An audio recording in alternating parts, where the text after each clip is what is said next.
Welcome to Ask the Accountant, the podcast that is made for you.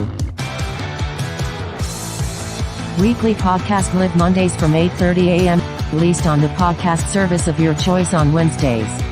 Your main weekly hosts, Aaron, Patrick, and Johann Goree. Got something to ask?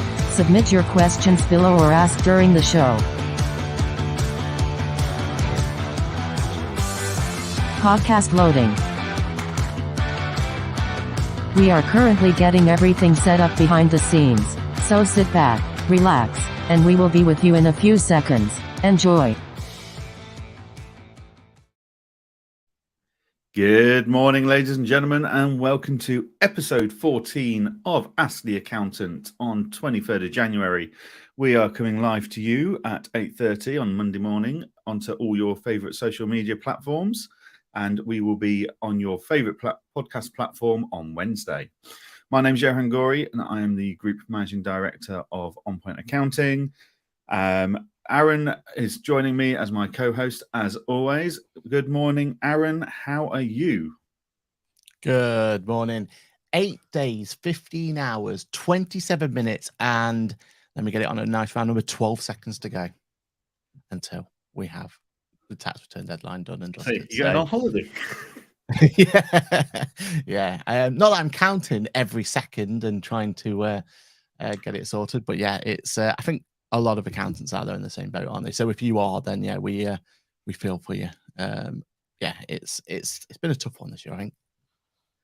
Yeah, it's. I'm still not working evenings and weekends at the moment. I'm doing all right. I'm quite happy.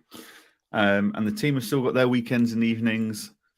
So yeah, it's in control. I mean, I've got a meeting with each individual client manager today, which will update me on exactly where we are, at which point I might be grasping my chair and stressing out a bit. But, yeah, we're all right. How are you getting on your end, Aaron?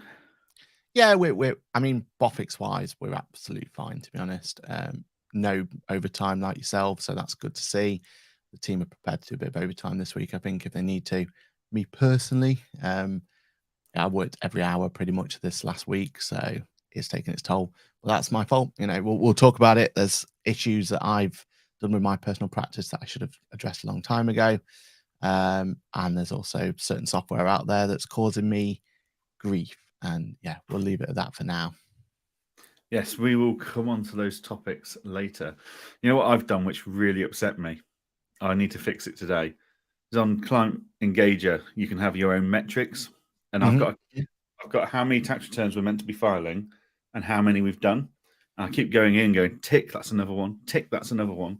I went in to do it the other night. Like, oh, tick, that's another one. Only to then delete the whole metric. So I need to go and put it back in. Gutted. So I feel like part of my life's missing at the moment. My countdown. Maybe that's a feedback to the development team of a little lock here and there, just to just idiot-proof it, please. Johann proof it now. Yeah, that's it.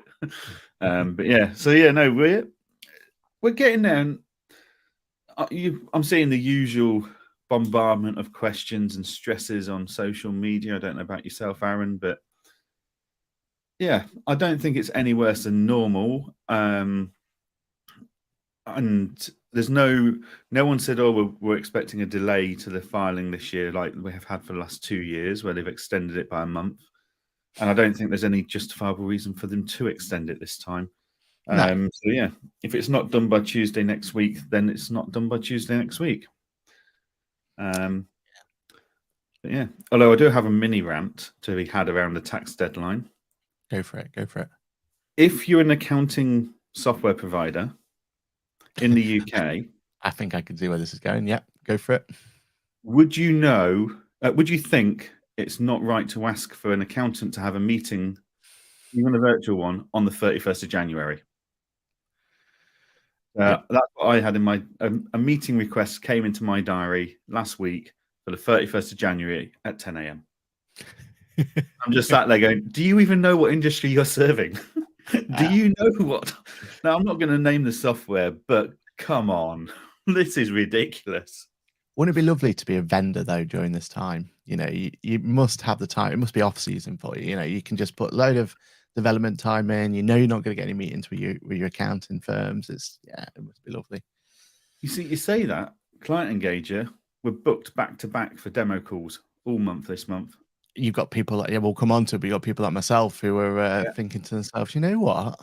I've left it too late. I've left it this long and need to have help going forward. So, yeah, definitely. Well, that brings us into our first topic, really, doesn't it? It does. I think LinkedIn, if you look at that, everyone's making their New Year's resolutions, and I imagine 95% of them are broken already. You know, we're 3 weeks into January.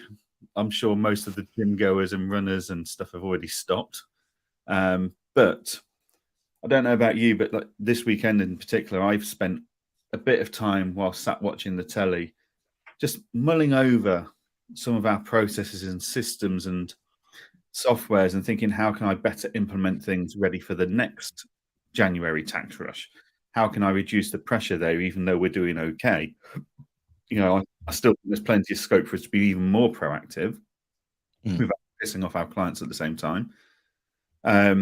So I always look at the end of January and think, right, where are my pain points and what can we learn ready for April to January next year? Have you going through the similar type of thing, Aaron? Yeah, this is the time. I mean, for me as well, this is a time where, you know, quite unquote, I get my hands dirty as well. So I'm actually properly doing accounts, whereas, you know, most of the time throughout the year, my team will handle it. There's no kind of requirement, if you like, for me to get that extra capacity in. And I can concentrate on growing the practice or having client meetings or whatever else I'm doing. But at this time of the year, I am actually going into clients and taking, you know, records from start to finish.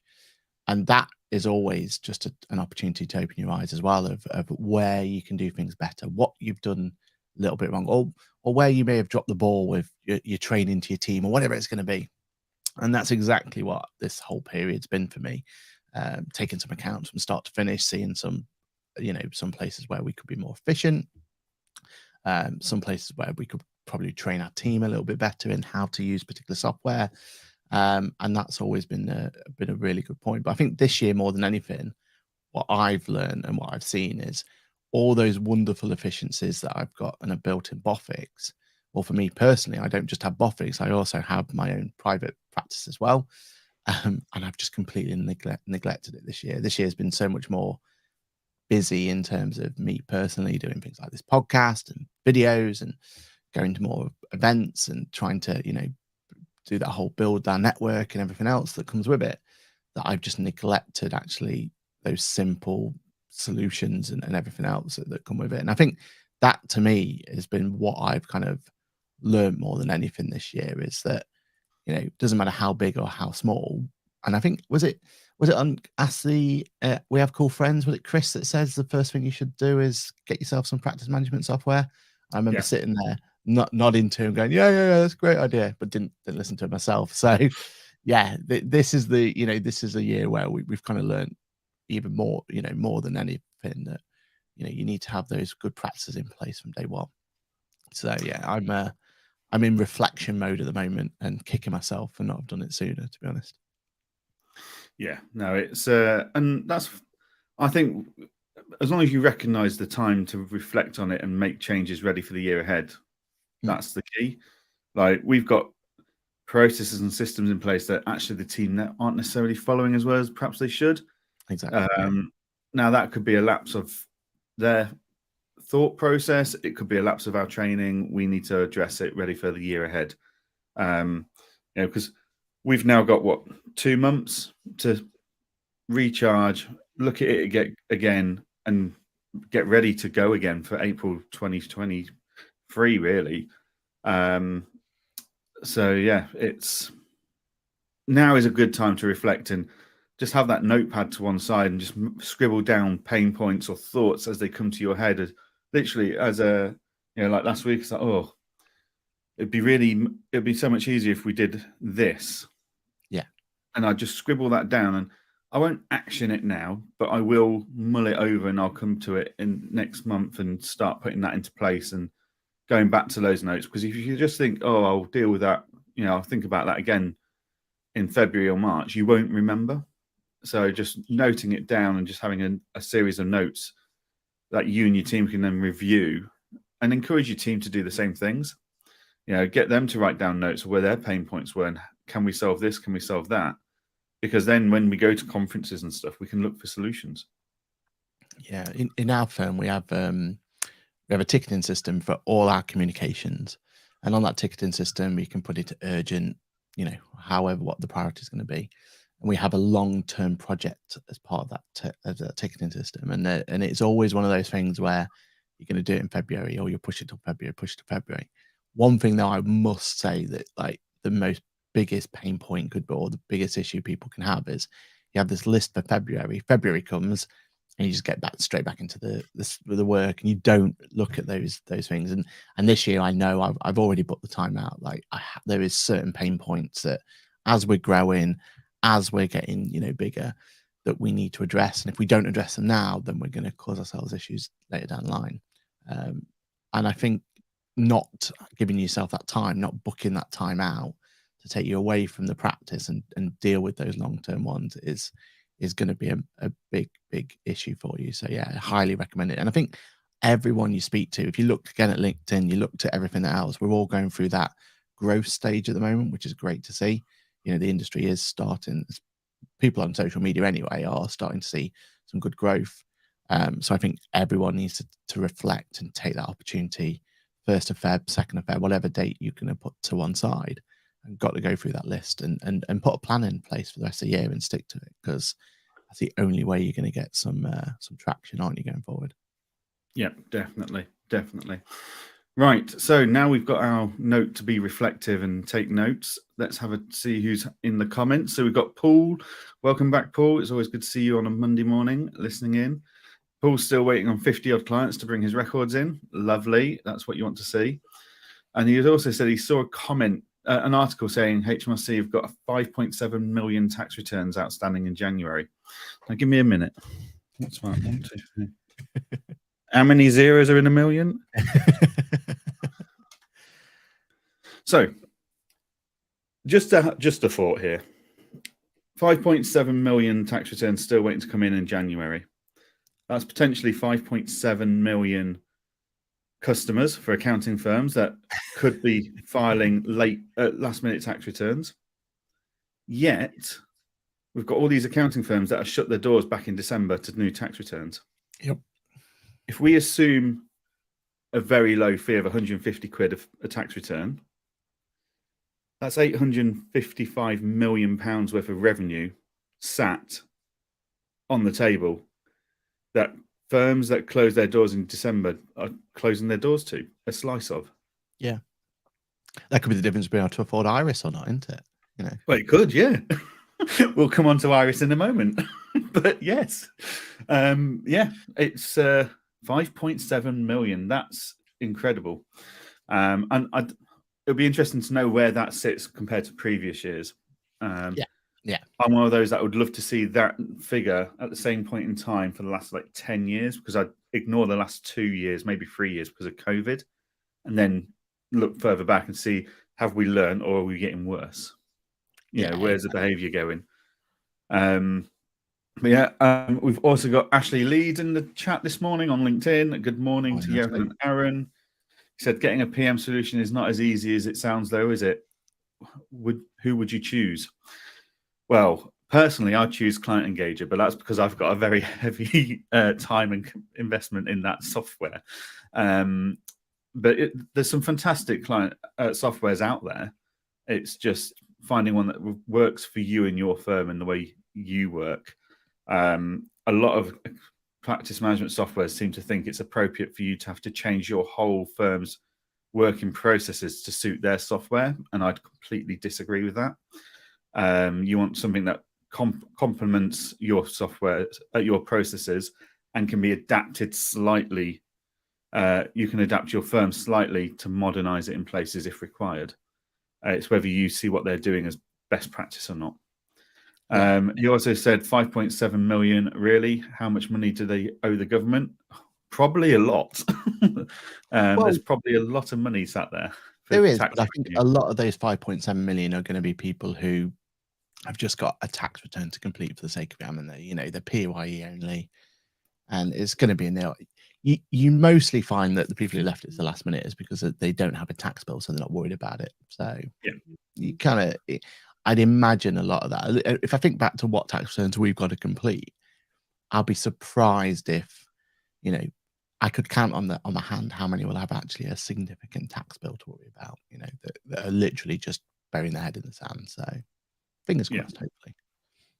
Brilliant. Ashley also agrees that accountants and bookkeepers should be grabbing these clients ASAP. And he goes on to say tax returns are the most profitable part of the whole work that accountants and bookkeepers do, don't you think? I totally agree. Like, this is the only time of year, or it's the only service that I get wheeled out for now. Like, my team don't let me do anything else anymore, apart from be the face of the firm, which is never that's a bad start to start with. But it's the only time they roll me out is when there's a bulk of tax returns to do, because they know I can crack through them at a pace that no one else seems to be able to do in the team. Like, I can be doing between 5 and 10 a day if I wanted to. If I really push myself, I could probably do a few more, depending on complexities and stuff. But for me, tax returns just click. Give me an R&D return or a CT 600 or a set of accounts, and I'll be there for weeks. But self-assessment tax returns, I can just knock them out. And that makes it a very, very profitable part of our service. Especially when we've got software that we have that helps tremendously to get that information in. If I could generate enough self-assessment tax returns, then and if I had to go back to square one, then that's all I would do. I would just sit there and just do tax returns myself and call it quits, and have an easier life, I think. This year alone, just seeing software enhancements, we've got, shout out to our software, Capium, because they gave us the opportunity to bring in automatically P60s. I mean, that's absolutely changed the game. The idea that you can just click a button, that P60 gets brought straight into you. You don't have to go chase the client. Well, how many clients have we saved who normally we would at this point be still waiting for them to send in their P60? And now we've already sent it out to them because we've just been able to click a button and it's gone. So software makes it even more profitable going forward, doesn't it? There is a caveat to that, though, isn't there? You do need to be the authorized agent to get that. You do, yeah. So current clients only, but still, it helps the process, doesn't it? If it's a client that you've been sat there, there's no reason this time next year, 1st of April or whatever, or 7th of April, should I say, you can just start churning out those smaller ones and just get them out ready to sign. So, and that's certainly our plan. Is between now and April, every self-assessment client will be sent that we haven't got agent authorization for, will be sent for agent authorization. Exactly. And then we're ready for the 6th of April to start pulling in that data and start filing, whether the client's ready or not. We're ready to send it to them to sign it off. Tony Walker wants to know if that's self-assessment tax returns and company returns. I believe the 5.7 million is just self-assessment tax returns. It's a big number. Right. One more comment. One more comment. Pretty sure 5.2 million of them are just in our office. Happy January. Oh, sounds like someone has got a busy week ahead of them. That sounds like a very long 8 days, 15 hours, and whatever else it is. 8 days, 15 hours, 9 minutes, 52 seconds. Not that I'm counting, but sounds like someone's going to be working every single one of those minutes. And Paul also asks, will many of the accountants be using bulk filing software? You know what? It's outstanding to me that the amount of people that ask on social media groups, how do I file a tax return if I haven't got agent authorization? Which tells me they're using the HMRC tools, which is just slow, painful, and horrible. Like, get yourself a tax filing software, whether it's Capium, Tax Filer, any of them, because you can file without agent authorization. It's the same principle as payroll software. You don't have to be an authorized agent to file the returns. There's a bit of a education required for a lot of the accountants that are struggling right now, because they aren't using the most up-to-date systems and processes, and that's what's causing them a lot of their headaches, although they'll blame their clients, and a lot of it can be down to clients being late to respond. But if you've got the right systems and processes and softwares in place, your clients can be late and you can still have it very easy. And that's the learning I had this year. So Bofix I built from the ground up to be as automated as I possibly can be, and we've got good results out of that. You know, clients are filing and sending information in because they're being chased automatically. I look at my private practice, Apple Core, and that's because I don't have a client practice management solution. Then I haven't been chasing, I haven't been on top of it, and that's why, you know, this last week's going to be a bit naughty and a bit frantic, because I wasn't taking those learnings, and you've got to reflect on that, haven't you? You've got to use those learnings and push it forward. If I had a good piece of software like Client Engager, then I know full well that I wouldn't be in this mess now. So you've got to learn from that. Either that, or I could be acquired. So, you know, if one point needs another accountancy firm that needs to buy. Sound like you're in a mess. I don't think I'm interested. I'd stay away as well, to be honest. Even Bofix won't buy them, so you know, puts it into perspective. But no, it is the time for you to kind of to reflect, isn't it, and learn and use solutions like, you know, Ask the Accountant and all the other great podcasts, because they're coming back on the thick and thin at the moment. Mm-hmm. So, you know, listen to them, find out what people are doing. Follow people like Johann on LinkedIn, because at the end of the day, that's where you're going to find all these little juicy bits of automation and goodness. Definitely. Tony Walker's just said you've done a really bad pitch there, Aaron. Yeah, it's definitely not going to be a 1.4 for me, is it? It's a turnover time. Lucky if I get a 0.75 at this rate. You're lucky if anyone gives you a quid. Give you a quid to take on all your hassles. There you go. That's your offer. But yeah, so right. Well, where were we? So 5.7 million. Yeah, tax returns. Thank you, Paul. That gave us a good bit of conversation there. Benefit of people coming in live. So if you do have any comments or thoughts or anything you'd like us to discuss, please make sure you stick it in the live comments. If you're listening to this on a podcast, or you're listening back on YouTube or LinkedIn or something, and you want to add anything, if you stick it into the link that is currently in the comments for our link tree, there's a form on there you can stick all your questions and thoughts on, and your feedback for that matter. We love to hear your feedback so we know how we can improve the show going forwards. So we've talked about the end of tax year and the stresses and strains that's putting on us, and how that should be causing, those pain points should be causing us some time for reflection on how we can remove them in the future. In Aaron's case, it's just do some actual work, I think, by the sounds of it, and to implement Client Engager. It is. But yeah, so while we're talking about HMRC and their 5.7 million tax returns they're waiting on, have you seen that they've done their usual blanket letter tactic to encourage online sellers and gig workers to come forwards and declare their income?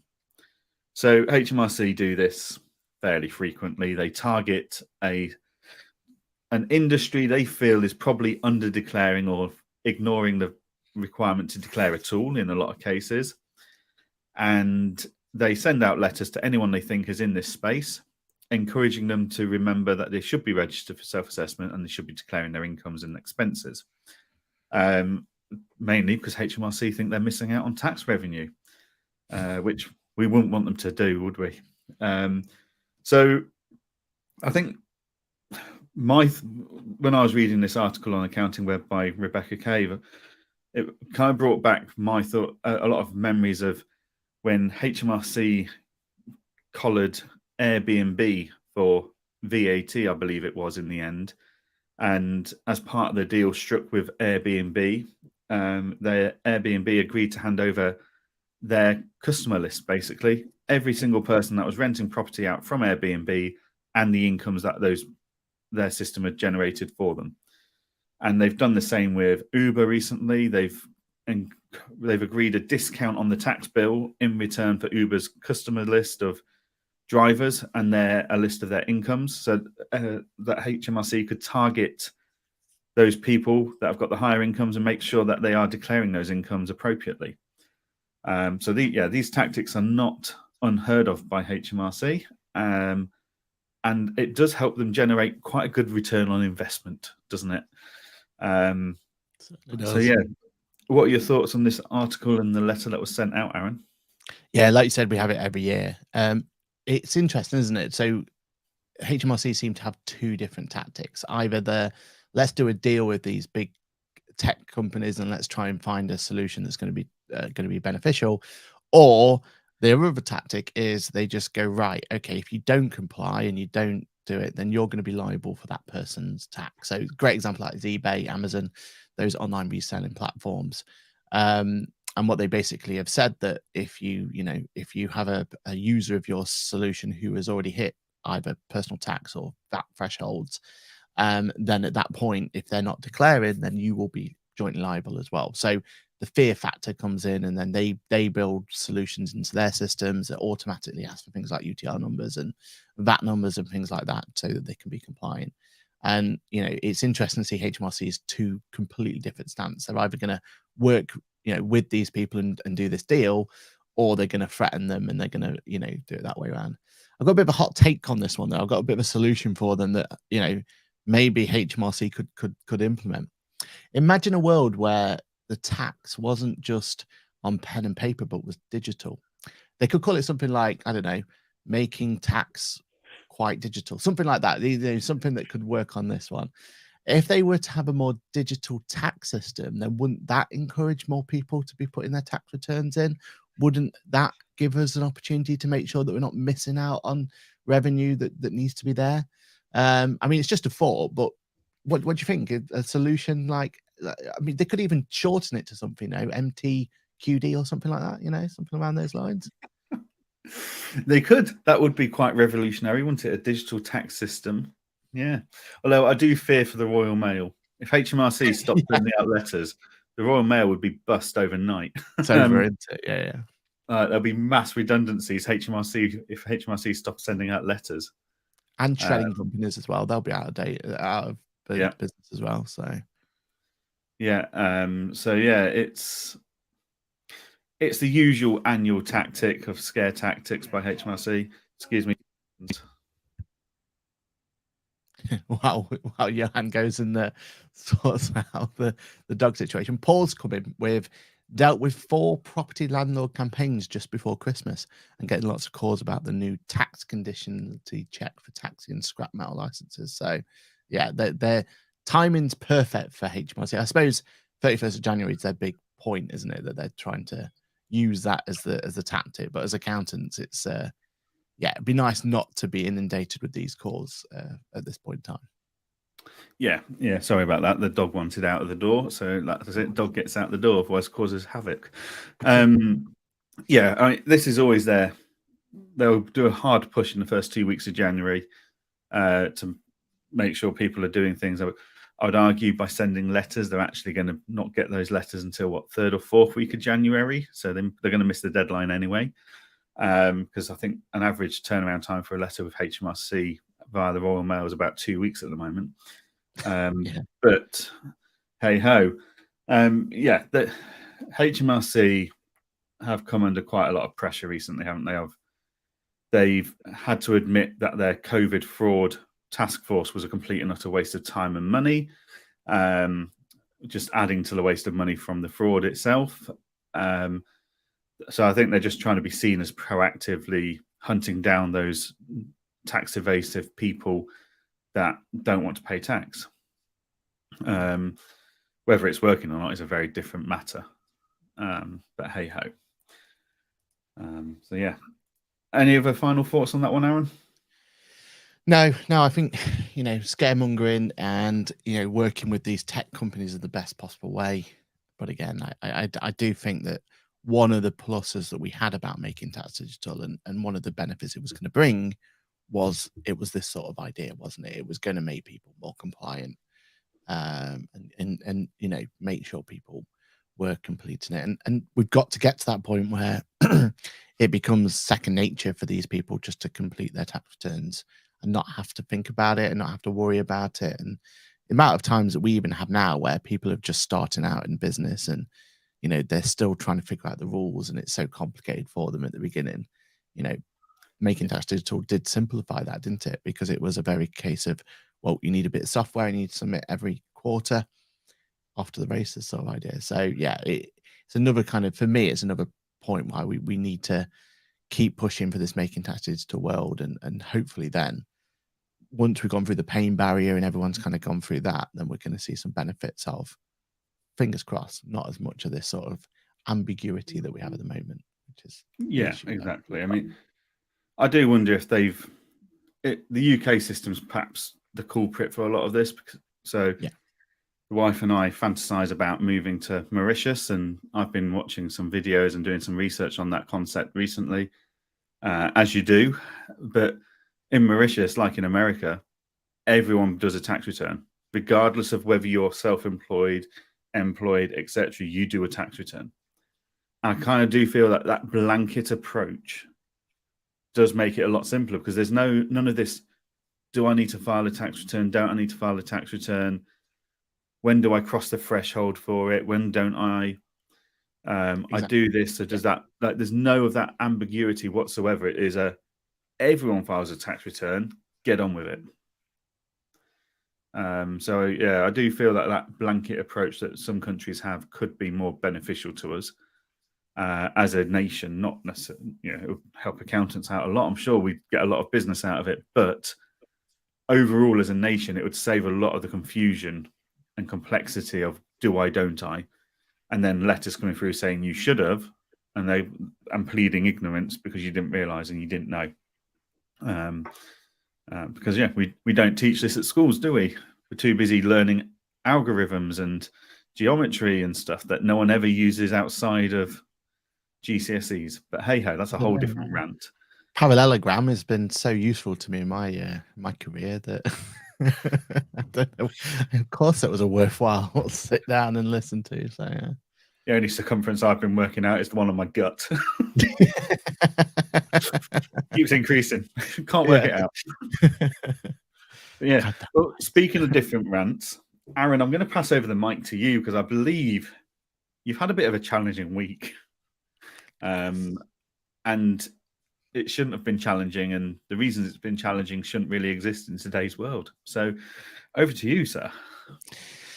Yeah, so this is a pre-warning. I'm going to do a video on this one. So if anyone does subscribe to the channel, then do keep an eye out for a more in-depth video of this particular subject. But as I've already kind of alluded to, I've not had the best of weeks in terms of my own personal practice.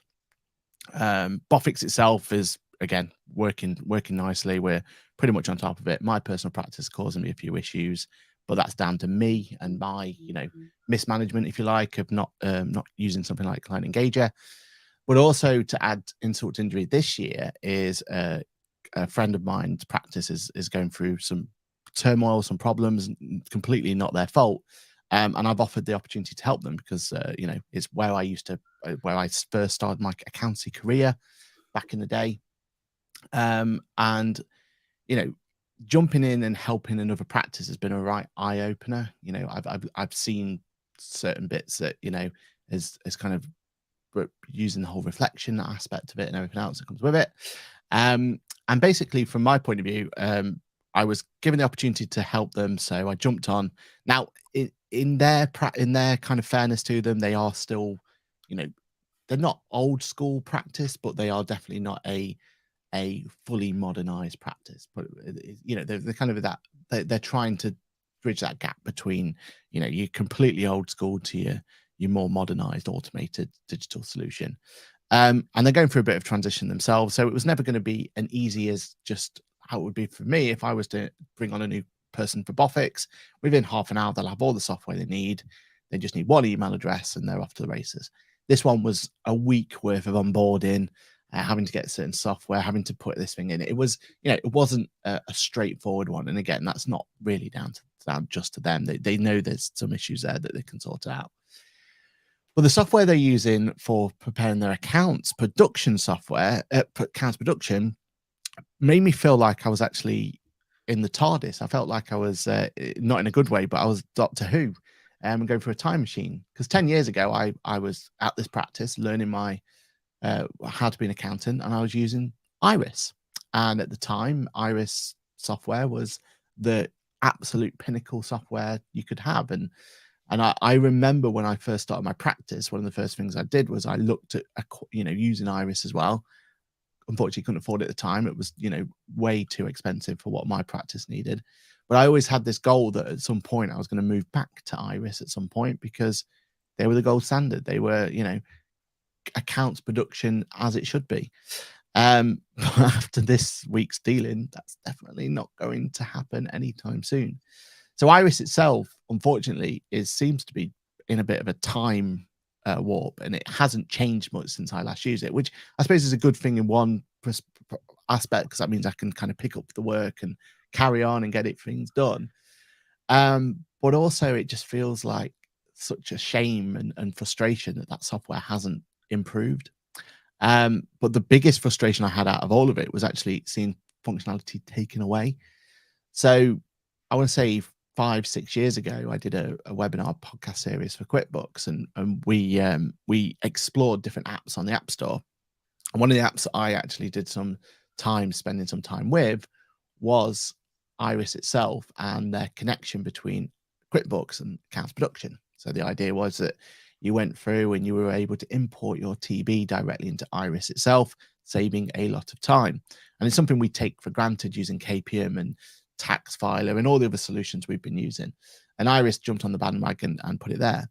So I know this functionality exists. I've done a whole podcast on it, a webinar on it. I spent time researching it and looking at it and kind of putting the details together and how it works and everything else. Well, being backs against the wall, I needed to get this job done. So first thing I did was I took my QuickBooks license, or the client's QuickBooks license. I went to do the same process of going to connect QuickBooks to Iris, and I came up with a bit of confusion. I couldn't find that functionality. I was like, that's odd. Okay, must have changed it, must have moved it to somewhere else. Well, I did a bit of research, and turns out that this functionality broke 3-4 years ago, whatever it's going to be. And Iris's plan of attack was not to fix the functionality, but to take and pull the functionality away from it completely. And it really got my back up at the time, because that made a job that should have taken 4 hours start to finish was going to take 8 hours plus almost by the time, not just because of this one issue, but because of other issues I was having, until it was just adding time and time and time to it. And it really got my back up, because it's like, software solutions like Iris and everything else should be your gold standard, should be what we're all kind of going towards. But the way I've seen it, the fact that functionality has been taken away, I think is just absolutely ridiculous. Like, if it's there, then why not improve on it? But B, the fact that the software itself is still the same clunky mess that it was 10 years ago just scares me. And I really got to a point where I was looking at this piece of software and thinking to myself, how are people being efficient with this? Like, we use so much, like the software has moved so much in such little time that certain pieces of software just stuck in the past. And it worries me. It worries me of the future of what accountancy software is going to be if if one of the main players is so kind of far behind. So like I said, I'm going to do a whole deep dive for it and do a look into it in more detail. But yeah, at this point in time, I can't recommend Iris at all to any small practice out there. I think it's the time it takes extra to do a job and the cost that you're going to have to pay extra to have that software, just I can't see any benefit whatsoever. So yeah, it is probably the reason, and he's got it part of him, why there's 5 million tax returns outstanding. They're probably sat there waiting for Iris to actually still load the tax return itself, because that's the future, or the situation it's in. So, I mean, have you ever used full-blown Iris before? I know you've had dealings with some parts of Iris, as in tax. No, Iris was always astronomically expensive and unjustifiable as an expense to me and my firm at any point, really. But I suppose I'm just thinking back to our QuickBooks Labs podcast last week, where we were discussing the changes in QuickBooks and how so many accountants and bookkeepers get really annoyed with QuickBooks and for changing things and Xero get the same amount of stick for changing the layout of their reports. So actually, are we saying that Iris know their industry so well that they don't put change in because they know it upsets people? So from one point of view, well done, Iris, because you've really nailed the industry stereotype of not liking change. But as you say, from a modern operating firm point of view, surely that just rules them out. I mean, I know there's a lot of people looking at jumping ship from Centre and Tax Filer because it's all being merged into Iris Elements, and they've got no faith that that's going to be the right product for them. And I can see why, based on that experience that you've got. You know, if we're going to just turn off a API to one of 3 leading general ledger softwares in the UK and leave it turned off for years rather than repair it, in the vain hope, I imagine, that their marketing angle on that was, that will mean everyone's got to use cash flow, their general ledger, then that's not the way the industry's been working for the last few years, and they really need to get a grip on how the industry does work. So yeah, they seem a bit archaic in their thinking there compared to. I was just completely shocked about it. I mean,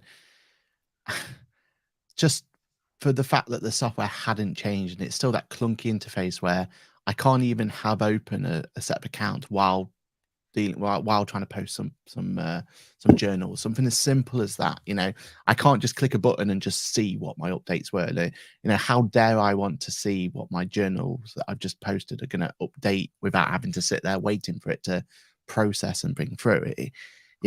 It's just not user friendly. And the fact that, you know, yes, you can probably, well, I exported the information from QuickBooks. I spent a bit of time and I then imported it into Iris, but I was almost, it was every step of that process. It was almost like Iris was saying, "Are you sure you want to do this? This doesn't feel right. You want to actually import data in? What are you importing data in for?" You know, I was just flabbergasted by it. And I think, you know, yes, again, they are you know, for some firms out there, it is probably all they ever know, and they love that comfort blanket of being able to, you know, they can bring people in who know how to use Iris because they've used Iris before and it's exactly the same. And you know, if you used Iris 10 years ago, then you've got that comfort of being able to bring it in and be able to carry on from where you are. But I promise you, anyone out there who's still using Iris at the moment, there's so much better, more efficient ways of doing things. And, you know, that time you save, just something as simple as being able to click a button and have that Iris to QuickBooks link so that you can get that data directly in. That's a huge amount of time that you can save. And you times that by all your clients, you know, we're talking serious amount of ways in which you can improve your practice by not spending time on, you know, importing data, but actually spending time building your practice, putting efficiencies in and talking to your clients. It's just scary that that's what some practices are still going to have to deal with. So yeah, it's a shame. It's a shame because, again, I did have Iris up there as the pinnacle. One day I want to be an Iris firm, but they've got a lot of convincing to do for me to ever jump back on that bandwagon at this point in time. Brilliant. I think that's the point, though, isn't it? A lot of Iris customers have always known it and always expect to know it to be the same. And I think Iris are riding that. Like, these customers are so ingrained they won't go anywhere. And you know, if that's what's working for you and your customer base, then that's great. But it doesn't mean it's best in class, and it doesn't mean you're doing right by your customers. You know, accounting firms need to find profitability. Costs of wages are going up. There's a ceiling to how much a client's prepared to pay for certain services, regardless of what all the business coaches in the world tell us as accountants. There is a ceiling. And as you get closer to that ceiling, more and more potential clients drop off. So you've got to find the automations and the efficiencies to be able to make those clients profitable at a lower income. You know, and we were saying earlier, for us, it's really easy to do a self-assessment tax return. It can take 10, 15 minutes, and we can charge 150 quid minimum, like, for that tax return. Well, if you had one of those if you had 6 of those an hour for 7 hours a day, that's a good profit. But you need the right softwares to make it a 10, 15-minute job, not a half a day job at a time. Because then, yeah, it's not profitable, and you do need to charge £600-700 to make it profitable. So, you're almost, by sticking with older-fashioned, slow, inefficient softwares, you're actually doing your clients a disservice as much as you are doing your own firm a disservice. And employees of accounting firms aren't daft. These are clever people. And as the younger generation come in, they know there's better ways of doing things. And if you as a firm owner don't move to a more efficient, modern system, then that talent will move to where that software is used. And if that talent moves, I can guarantee you're going to struggle to replace it, because whenever we're recruiting, people ask us, what softwares are you using? Yeah. Like, they want to know how efficient your processes are. We can all turn around and say, oh, you're only going to work a 35-hour week and stuff. And they're like, well, that's all well and good. But if you've not got the right softwares and efficiencies in place, that's not achievable. So it's just a statement made on a job description. None of my guys are doing overtime at the moment because we've got the right efficient processes and systems in place. Yes, there's still tweaking to be done, and that's fine. We can start doing that. Like, we've not really done this P60 fetch from HMRC this year, but we're really keen to start that next year, and that will save us a lot of time of chasing clients, and it will show us being proactive to our clients when we go, by the way, here's your tax return, and they go, well, hang on a minute, I've not given you anything. It's like, yeah, but we can get that information now. Yeah. So yeah, it's not just a cost of the software anymore that we've got to weigh up. No. There's so many factors now, and it's fairly easy to move as quickly as possible to other softwares without any headaches. Yeah.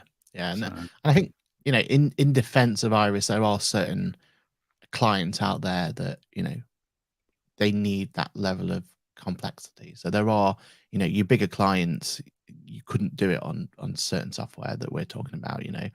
Your tax filers and your KPNs of the world just don't have that functionality to be able to deal with certain clients. So yeah, there will always be a place for more sophisticated software, but that doesn't mean that software can't have some form of, improvement, enhancement in 10 years. It baffles me. And yes, there's been small little bits here and there, but ultimately it's the same software. And I was completely flabbergasted by it. But hey, I mean, it shows us that this year, we know behind the scenes, don't we, that there's some really exciting piece of software coming out that's going to help that part of the industry. So I think that, when those sort of things are properly launched and we can talk about them more, I think we're going to see a big shift personally in the way that people are doing this sort of software forward. So yeah, I'm excited. I'm really excited about what we can do to improve it. And I think, practices like the one I've been helping out, they're going to see some big improvements if they look and find ways in which they can make things more efficient for them. So it's exciting times. Definitely.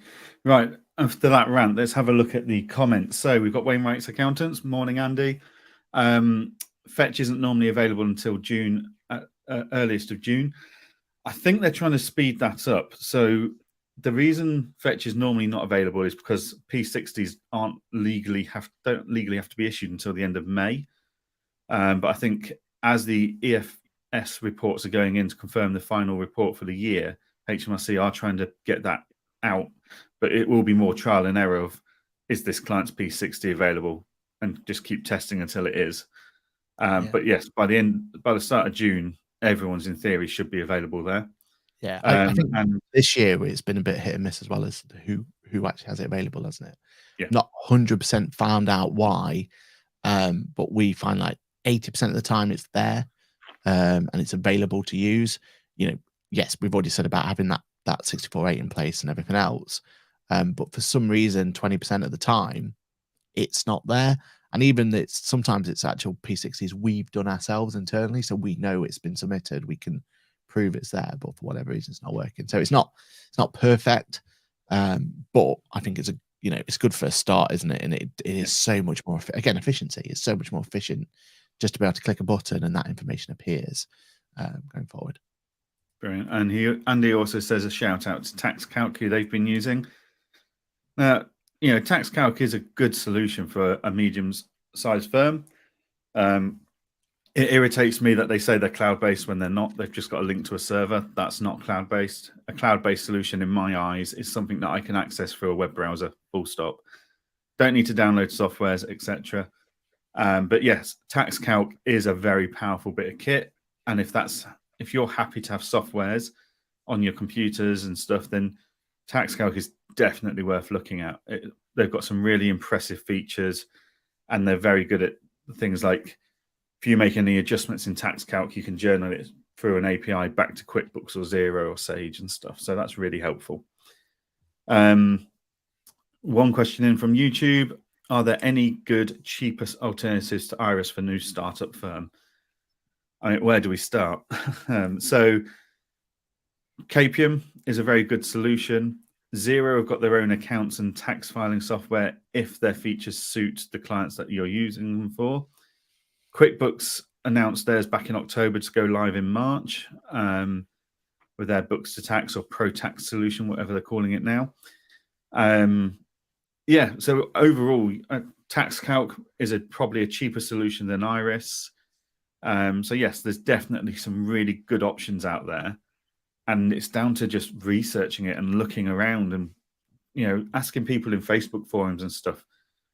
The reason people don't know about the other solutions is a lack of research, and it's a bit of ignorance of just assuming this is the only solution out there. And softwares will have you believe they're the only solution out there to save you looking around. But yeah, have a look around, ask around on Facebook groups and LinkedIn and stuff, and there is plenty of options out there that are very, very cost beneficial. Capium's very affordable, as was TaxFiler. I don't know how much longer that's available for new companies to join, because that's going to be rolled into Iris Elements. But yeah, there's far better price-wise softwares out there. They may not have all the features Iris do or don't have, but plenty of research. Really easy to find this information online. And if you're struggling to find it online, just attend a conference. Go to Accountex, go to Accounting Web Live, go to Digital Accountancy Show, because they're all there and they're all putting their wares on display and telling you how they are better than everyone else. It just involves not spending all your time doing a tax return, which is the first challenge, isn't it? Because you're using an inefficient software, so you haven't got time to look elsewhere. The one I'd put in the ring, and we've spoke about this before, is Sage. Like, for a new startup firm, they have it. You've never had it so well, haven't you? Because for a new startup firm, they have the ability to have an okay piece of bookkeeping solution. I wouldn't say best in class personally, but it is an okay piece of bookkeeping solution. But what you get with that is everything else that's with it. You get the whole ecosystem. You got Go Proposals, so you can send out proposals. You've got a practice management solution that, okay, not as good as something like Client Engager, but it's it'll do for you to begin with. But you have your accounts production and your tax production software built directly into it. So for a new startup firm, I can't see any downsides at the moment for just jumping on the Sage bandwagon, getting yourself off the ground, and then getting that confidence in there, and keep making sure. I suppose the only thing I'd say is make sure that you're agile enough to be able to jump. I mean, you've shown, haven't you? You've jumped from TaxFiler to Capium. That's what you've got to do as a firm these days. You've got to make sure that you've got that agility to be able to jump on and find the efficiencies that are elsewhere. So, to be fair, some might say trampoline gymnasts spend less time jumping than I do between softwares, but a whole different conversation for another day. I can imagine your team every month like, please don't change software, please. Yeah, they are always torn, my team. Do we send him to another conference to get him out of the office, which is always nice? But if we do that, we risk him coming back with new ideas and new softwares. It's a bit of a moment. 9 out of 10 times they still send me out. I take it I'm not wanted in the office. But yeah, right, Aaron, we have a client asking a question, so let's get this answered for him. Liam Peacock, actor. Is it true that if you earn under £1,000, you don't even need to register as self-employed, but once you earn over £1,000, you have to? Over to you, sir. So first of all, we need to make sure what we mean by earn. So that's always the biggest issue that I find with people. So earn is your top line, your actual not take home, your actual money that you've actually sold. So if you're selling services like we have here with it as an actor, how much you've actually invoiced at that particular time, or if you're selling products and services, it's what you sell on those platforms to do it. So it is that very top line. That's how much that we're talking about when we say £1,000. And if you do earn more than £1,000, or you sell more than £1,000, let's get the term right, within a given tax year, then you do have to make sure it's on a tax return. My advice to people, you are right there. You don't even need to register for self-employed if you're below the £1,000 threshold. If you've only earned, or you've only sold £800 in a particular tax year, there's no requirement for you to do a tax return. But I always say to people and say to clients that to give themselves that peace of mind, register yourself as self-employed or as a self-employed, go do your tax return, and the tax return itself, if you're using HMRC's software, will even say if it's below £1,000, you don't need to declare it. So, instead of having to worry about, have I missed the threshold? Am I over the threshold, or wherever it's going to be? Get into that routine of doing a tax return. When it comes to completing that tax return, then you can add up, see how much you've had in a particular year, especially if your intention was as a seller to sell, and your intention was to make profit out of whatever it is that you're selling. And then that way you can go do that tax return. If it's under £1,000, don't need to declare it. If it's over £1,000, then you're already there waiting to put it through your tax return there and then. So yeah, that £1,000 threshold is true, it's correct, but just don't get caught out by it. We've had too many people kind of be ignorant with it and not realize that it's the turnover, not the profit, and all sorts of manner with which people can get caught out. So yes, you're right, £1,000 is your threshold. So yeah, go from there. Yeah, as Aaron says, you're better off being proactive, because if HMRC spot that you're out doing stuff, they'll send you letters and they'll work out when they think you should have been registered from.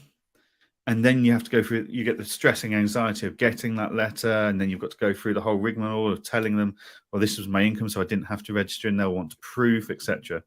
Whereas if you just register and file on HMRC's website, and that's now valid until 2026, 2027 minimum, yep, then I'll just do that and file it. You're better off being open and upfront about £800 a year or whatever it is, than waiting for HMRC to go, we think you should have been filing, and then arguing with them later that you shouldn't. Yeah. So it's just, it's a lot less hassle and anxiety and stress if you just register and file the numbers, even if they're below the thresholds, I find. Yeah, I did a video for Boffics that released on Thursday, and we actually went through HMRC's portal properly from start to finish, getting yourself registered and everything, filing it. And one thing I will give them credit to as HMRC is their portal is evolving all the time, and their tax return portal this time around is brilliant. It brings in any P60s that you may have, so you don't have to worry about bringing that information in. And it does say straight on that piece of on the tailoring page there, if your turnover is below £1,000, you don't need to complete this. So they're making it really, really clear for you. So again, if you're already in that process of doing a tax return, and as Johann said, in some countries, everyone has to do a tax return. So, just you opting to do a tax return shouldn't be, the biggest problem in the world. But if you go through that process, then at that point, you're going to be asked that question each and every year. Is your turnover over £1,000? Yes or no? And then you can make sure you make the right decision then. Personally, I think that's by far the best way of doing it. And it just takes away that ambiguity, all that confusion, everything else that comes with it. And you should be absolutely fine at that point. And then Paul says, final question, isn't it? +1 for tax calc here. Paul, +1 for tax calc. Still on the fence with their practice manager task job system. Well, I'll tell you what, Paul, get in touch and we'll have a chat about Client Engager and how that's just better than what tax calc's offering. I know for a fact Wainwrights are using tax calc, but they're also using Client Engager for their practice management. So they've seen the benefits. I'm sure you will as well. And I'm sure if enough people get to using tax calc and practice manager and Client Engager, then maybe there's some sort of integration API or something that can be considered in the future. You know, that's always a possibility, isn't it? The more people use it. So. That would be on tax calc to decide that, unfortunately. Oh, and they've not got open APIs, have they? They've not got anything at the moment. Oh wait, so they're not cloud-based, are they? So that does make sense. No. So yeah. Well, what can you do? But yeah, brilliant. Well, that has brought us up to the hour. Fantastic show, lots of coverage. Thank you for all the comments and questions in the live comments and questions, guys. That's what we're here for. We're here to answer those questions about when do you need to register for self-employment. We're here to talk about what softwares are and aren't working for practices and how we can, what we do and what we've seen in the industry. We talk to a lot of people talking about different softwares and stuff. So we like to think we know roughly what's going on in the industry and we can help advise and pass on those insights. But yeah, so thank you very much to everyone that's taken part this week. Aaron, what have you got coming up this week? Well, we've got 8 days, 14 hours, 27 minutes, and 24 seconds to go. So that kind of sums up what this week's all about for me. I've got 2 good videos coming out, though. One on QuickBooks channel, one on the Buffix channel, all about how to get your tax return filed if you've left it to the last moment. So if you are out there and you are still got your tax return to complete, my biggest bit of advice is get yourself registered on HMRC portal, because that can take, is it 7 days at the moment to get that code through? So yeah, you've got 1 day, 14 hours, 26 minutes and 56 seconds to get yourself registered on HMRC's portal. But once you've done that, I've got some videos to help you get that done and dusted and get it filed so you don't get that penalty. So yeah, it's going to be an interesting week, let's put it that way. What about you, Jan? Anything planned for this week? I've got a video coming out about how we use Analytics to solve those bank reconciling headaches that we get when banks drop out their feed from QuickBooks or Xero.